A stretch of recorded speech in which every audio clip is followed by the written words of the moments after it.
उद्या 20 नोव्हेंबरला महाराष्ट्रातील सर्व 288 विधानसभा जागांसाठी मतदान होणार आहे। त्यानंतर 23 नोव्हेंबरला निवडणुकीचे निकाल जाहीर होणार आहेत। काल प्रचाराची सांगता झाली। या प्रचारादरम्यान सगळ्याच पक्षांनी एकमेकांवर जोरदार टीका आणि आरोप केले। यासोबतच काही ठिकाणच्या सभा गाजल्या तर काही सभेतील नारे। आता कोणाचा प्रचार जोरदार झाला, कुठल्या सभा आणि नारे गाजले, कोणत्या नेत्याने किती सभा घेतल्या, त्याचाच हा आढावा। नमस्कार, मी शिवानी, आपण पाहत आहात पॉलिटिकल महाराष्ट्र। सुरुवात करूया स्टार प्रचारकांपासून। महायुतीसाठी पंतप्रधान नरेंद्र मोदी, जे.पी. नड्डा, राजनाथ सिंग, अमित शाह, नितीन गडकरी, योगी आदित्यनाथ, पीयूष गोयल अशा एकूण 20 केंद्रीय नेत्यांनी महाराष्ट्रात सभांचा धडाका उडवला होता। यात नरेंद्र मोदी यांनी 10, अमित शाह यांनी 15 तर नितीन गडकरी यांनी तब्बल 72 सभा घेतल्या। तर महाविकास आघाडीच्या प्रचारासाठी काँग्रेस अध्यक्ष मल्लिकार्जुन खरगे, लोकसभा विरोधी पक्षनेते राहुल गांधी, प्रियंका गांधी, सचिन पायलट, डी.के. शिवकुमार यांच्यासह अनेक दिग्गज नेत्यांनी प्रचाराची धुरा सांभाळली।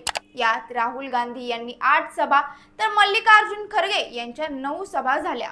आता राज्याचं बोलायचं झालं तर महायुतीमधून मुख्यमंत्री एकनाथ शिंदे, उपमुख्यमंत्री देवेंद्र फडणवीस आणि उपमुख्यमंत्री अजित पवार या मुख्य नेत्यांसह त्यांच्या पक्षातील सगळ्याच मुख्य नेत्यांनी मतदारांपर्यंत पोहोचण्याची पराकाष्ठा केली। यात देवेंद्र फडणवीस यांनी 64, उपमुख्यमंत्री अजित पवार यांनी 57 सभा तर मुख्यमंत्री एकनाथ शिंदे यांनी नितीन गडकरी यांनाही मागे टाकत तब्बल 74 सभा घेतल्या।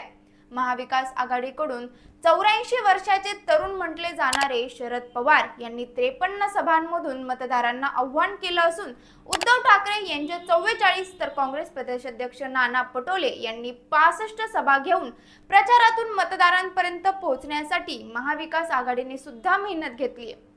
तसंच मनसेच्या उमेदवारांसाठी राज ठाकरे यांनी 49 सभा घेतल्या। याशिवाय वंचित आणि परिवर्तन महाशक्तीच्या उमेदवारांसाठी सुद्धा सभा घेण्यात आल्या असून त्यालाही चांगला प्रतिसाद पाहायला मिळाला। आता यात अपक्ष उमेदवार सुद्धा मागे राहिलेले नाहीत।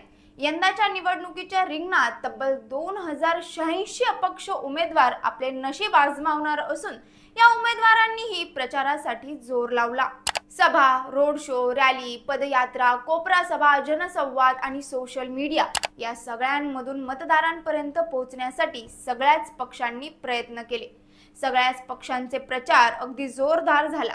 पण याच प्रचारादरम्यान कोणाची सभा गाजली तर ती आहे इचलकरंजी मधली शरद पवार आणि शिराळा मधली देवेंद्र फडणवीस यांची। कारण होतं पाऊस। या दोघांनी पावसात जोरदार भाषण केलं। एवढंच काय तर पावसात सभा झाली म्हणजे आता सीट पक्की असा टोला सुद्धा फडणवीस यांनी शरद पवारांना लगावला। या सभांसोबतच उत्तर प्रदेशचे मुख्यमंत्री योगी आदित्यनाथ यांचा कटेंगे तो बटेंगे आणि पंतप्रधान नरेंद्र मोदी यांचा एक है तो सेफ है हे नारे सुद्धा प्रचंड गाजले। यावर फक्त विरोधकांनीच नाही तर अजित पवार आणि पंकजा मुंडे यांनी सुद्धा विरोध दर्शवला। मात्र याला प्रत्युत्तर देत पढेंगे तो बढ़ेंगे हा नारा विरोधकांकडून देण्यात आला। यावरून एक गोष्ट नक्कीच समजून येते, ती म्हणजे महायुती आणि महाविकास आघाडीसह इतर पक्षांसाठी ही निवडणूक प्रतिष्ठेची झाली आहे। आता जनता कोणाच्या बाजूने हे 23 नोव्हेंबरला समजेलच। पण सगळ्याच पक्षांनी साम दाम दंड भेद वापरून प्रचार केलाय हे नक्की। तुम्हाला काय वाटतं, कोणाची सत्ता येईल, कोणाला सगळ्यात जास्त फटका बसेल, महायुती की महाविकास आघाडी? आणि या प्रचारामधली कोणती सभा तुम्हाला आवडली हे आम्हाला कमेंट करून नक्की सांगा। आणि असेच व्हिडिओ पाहण्यासाठी पॉलिटिकल महाराष्ट्र या पेजला लाईक करा, फॉलो करा। धन्यवाद।